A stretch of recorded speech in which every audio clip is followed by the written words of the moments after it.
안녕하세요. 네, 에이스 목재 이차장입니다. 오늘 말씀드릴 주제는 목재 방염입니다. 계속해서 소방법이 강화가 되면서 이제 건축이나 인테리어 하실 때도 방염 성능이 들어간 제품을 사용하셔야 하는 경우가 많이 있는데요. 보통은 기성제를 많이 이용을 하십니다. 방염 성능이 처리가 돼서 나온 제품들, 뭐 예를 들면은 도어를 발주할 때 이제 방염이 된 도어를 발주를 하신다던가, 아니면은 디자이너 같은 경우에도 이제 방염 성적이 나오는 디자이너를 뭐 구매를 하신다던가, 이렇게 방염 성능 처리가 이미 되어 있는 기성 제품을 많이 이용하시는데요. 오늘 제가 말씀드리려고 하는 거는 이제 그런 기성 제품이 아니라 내가 원하는 목재, 뭐 루바든 뭐 MD든 합판이든 내가 원하는 목재를 방염 처리했을 때 종류가 어떤 것들이 있는지, 그런 거에 대해서 얘기를 해보려고 합니다. 제가 이 영상을 찍기 전에 뭐 유튜브나 블로그 같은 거에서 뭐 목재 방염 뭐 이런 식으로 검색을 해봤는데요. 정보가 거의 없더라고요. 방염에 대한 전문가는 아닌데 뭐 저희도 이제 목재를 방염해달라는 발주도 받고 있고, 제가 기존에 아는 내용들을 좀 정리해서 이 영상 한번 찍어봤습니다. 방염 처리를 할 때 어떤 방법들이 있는지 말씀을 드리려고 하는데요. 일단 첫 번째는 이제 어떤 찜통 같은 데 넣은 다음에 이제 방염액을 목재 내부에 침투시키는 방법이 있습니다.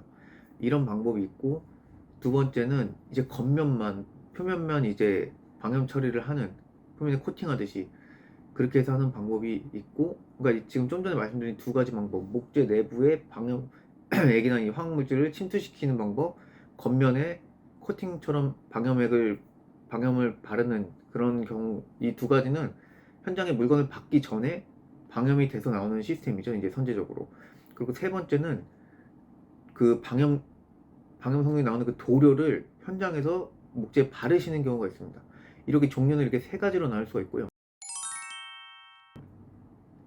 그 다음에 또 이제 성적에 관한 거 또 세 가지로 나눌 수가 있을 것 같은데요. 이제 첫 번째는 모든 목재 장, 합판이면은 뭐 합판 10장을 뭐 방염 처리를 해달라고 하셨으면은 10장 전부 필증이 붙어서 나오는 경우가 있고요. 그리고 필증은 없고 성적서만 나오는 제품이 있고, 그리고 이 성적서도 안 나오는 제품이 있고, 이렇게 세 가지로 하실 수가 있어서, 이제 뭐 필증이 필요하신 현장 같은 경우에는 이제 내가 방염을 뭐 목재소든 이제 방염 처리하는 회사에 요청을 하실 때 이제 필증이 나오는 걸로 해달라고 이렇게 말씀을 해주셔야 됩니다. 방염해주세요 했는데 나중에는 나는 필증을 제출을 해야 되는데 필증이 안 나오고 성적서만 나오는 제품일 수도 있거든요. 그러니까 이거는 이 건축에서 이제 이런 문제가 발생해 버리면은 나중에 굉장히 골치가 아파지기 때문에 발주하기 전에 미리미리 체크를 해 주시는 게 좋을 것 같습니다. 네, 그 다음은 이제 방염을 하실 때 고르시는 색상에 대해서 말씀을 드리려고 합니다. 보통 이제 백색하고 투명 이 두 가지 중에 색상을 고르시게 되는데요. 그러니까 보통 이제 뭐 내가 합판을 발주를 하려고 한다 하면은 이제 뭐 백색으로 방염해 주세요. 아니면은 뭐 투명으로 방염해 주세요. 이렇게 말씀하시면 되는데, 백색이 좀 더 단가가 저렴합니다. 대신에 투명은 백색보다는 단가가 좀 더 있지만 마감이 좀 수월한 측면이 있어가지고 이제 투명으로 하시는 경우도 있습니다. 그리고 좀 약간 변형된 형태는 합판이다라고 하면은 한쪽 면은 투명으로 하고 한쪽 면은 백색으로 해서 투명 쪽 면을 마감면으로 쓰시고 백색 쪽으로 된 면을 반대 방향으로 하시는 경우가 있습니다. 그러니까 이거 같은 경우는 원가를 좀 아끼기 위해서 양쪽을 좀 다르게 하는 방법인데요.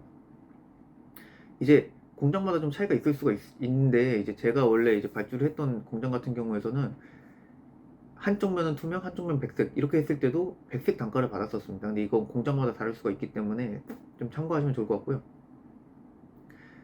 다음은 이제 그 도료, 아까 제가 말씀드린 그 방염하는 방법 중에 세 가지 방법 중에 세 번째, 그 현장에서 도료를 바르는 방법이 있습니다.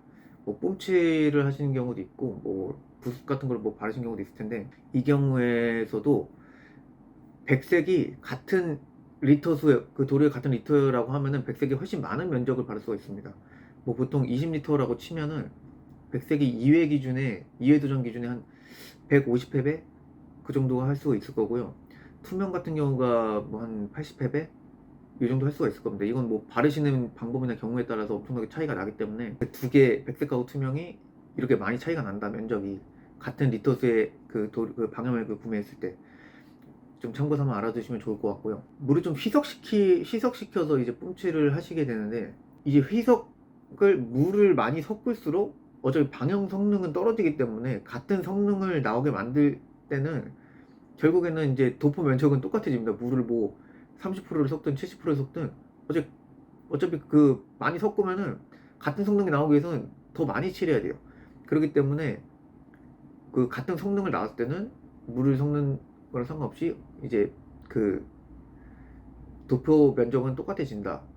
뭐 이렇게 말씀을 드릴 수가 있겠습니다. 이제 이 도료 액으로 하는 경우가 아까 그 이제 현장에서 이제 방염 처리를 하는 방법인데, 보통은 이제 공기가 급할 때 이런 방법을 사용을 하시게 되죠. 왜냐면 방염이라는 게 공장에서 이제 방염 뭐 액만 방염만 처리만 한다고 끝나는 게 아니라 이제 소방서나 이런 데서 검사를 맡아야 되기 때문에 이제 납기가 굉장히 좀 길어질 수가 있습니다. 일주일에 한 번 정도 검사를 소방서에서 검사를 하는데, 이 날짜가 좀 1, 2주 이렇게 걸릴 수가 있기 때문에 급하신 경우에는 이제 현장에서 방염 성능이 있는 도료액을 이제 바르시게 되는데요. 이 경우에는 좀 생각을 해보셔야 되는 게, 굉장히 많은 면적이 필요합니다, 현장에. 뭐 예를 들어 제가 이제 뭐 합판 100장을 현장에서 도료를 발라야 된다 라고 하면은, 이게 그 방염액이 마르는 시간이 있기 때문에 이게 합판에 겹쳐서 올릴 수가 없습니다. 중간에 뭐 좀 대고 이렇게 올리실 수 있겠지만, 그게 좀 제한이 되어 있어 갖고, 이제 마르기 전까지는 합판이 좀 펼쳐져 있어야 되는데, 이제 뭐 50장 100장 이렇게 되게 되면은 이거를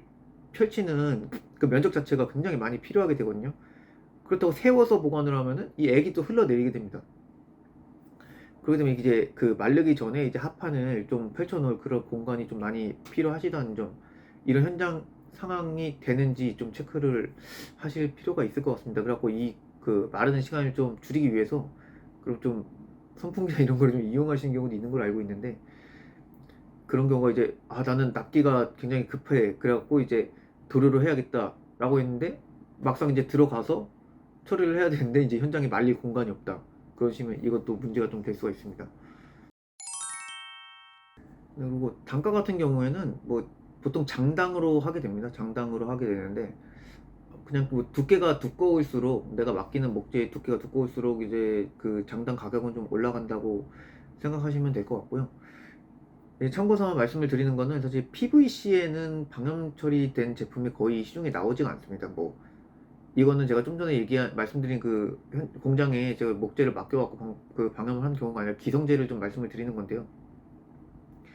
이제 몰딩 같은 경우에서도 이제 PVC 몰딩 같은 경우에서는 이제 방염 성능이 나오는 제품이 제가 알기로는 없는 걸로 알고 있고요. 그러니까 된다고 하더라도 뭐 성적서나 이런 게 아마 안 나올 거고, 뭐 제가 모르는 제품이 있을 수도 있습니다. 그러니까 도어 같은 경우에서도 ABS하고 멤브레인이 있으면 보통 멤브레인만 방염이 가능합니다. 그러니까 뭐 ABS로 방염 처리를 해주는 업체도 있긴 한데, 아마 그 경우에 성적서가 안 나오거나 이제 나중에 하자가 나올 가능성이 많이 있는데, 그거는 책임을 질 수 없다, 뭐 이런 식으로 아마 얘기를 하실 겁니다. 그래서 이제 그 방염 처리를 할 때는 PVC는 좀 어렵다는 점. 근데 이제 그 PVC 소재 제품을 만드는 업체들에서 계속해서 이제 연구를 하고 있으니까, 뭐 언젠가는 뭐 나올 그 성적도 나오고 하는 제품이 PVC 쪽에서도 나올 수 있을 것 같습니다. 네, 그래서 이제 발주를 하실 때 뭐 방음을 하고 싶은 목재 선택해 주시고, 뭐 색깔을 뭐 투명으로 하실 건지 백색을 하실 건지 뭐 이렇게 선택을 해 주시고, 성적서가 뭐 필증이 다 장마다 있어야 되는지, 아니면은 필증 없고 성적서만 나와도 되는지, 뭐 다 필요 없다 이런 경우인지, 이런 거를 이렇게 발주하실 때 말씀해 주시면 될 것 같고요. 사실 제가 방염에 대해서 그렇게 지식이 깊지가 않습니다. 제가 좀 원래 좀 얇고 좀 넓은 지식을 좀 자랑하는 스타일이긴 한데, 방염에 대해서는 좀 더 지식이 깊이가 얇기 때문에 오늘 이 영상을 찍을까 말까 고민했는데, 이런 방염에 관한 정보가 아예 없더라고요, 인터넷에. 그래갖고 오늘 좀 제가 아는 범위 내에서 영상을 촬영을 했으니까 그냥 참고해 주시면 될 것 같고요.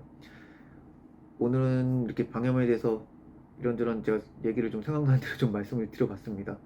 다음 시간에는 제가 말씀을 드리고 싶은 자재들이 아직 굉장히 많기 때문에, 좀 더 이제 요즘에 좀 유행하고 좀 이런 거 위주로 한번 영상 찍어 보도록 하겠습니다. 감사합니다.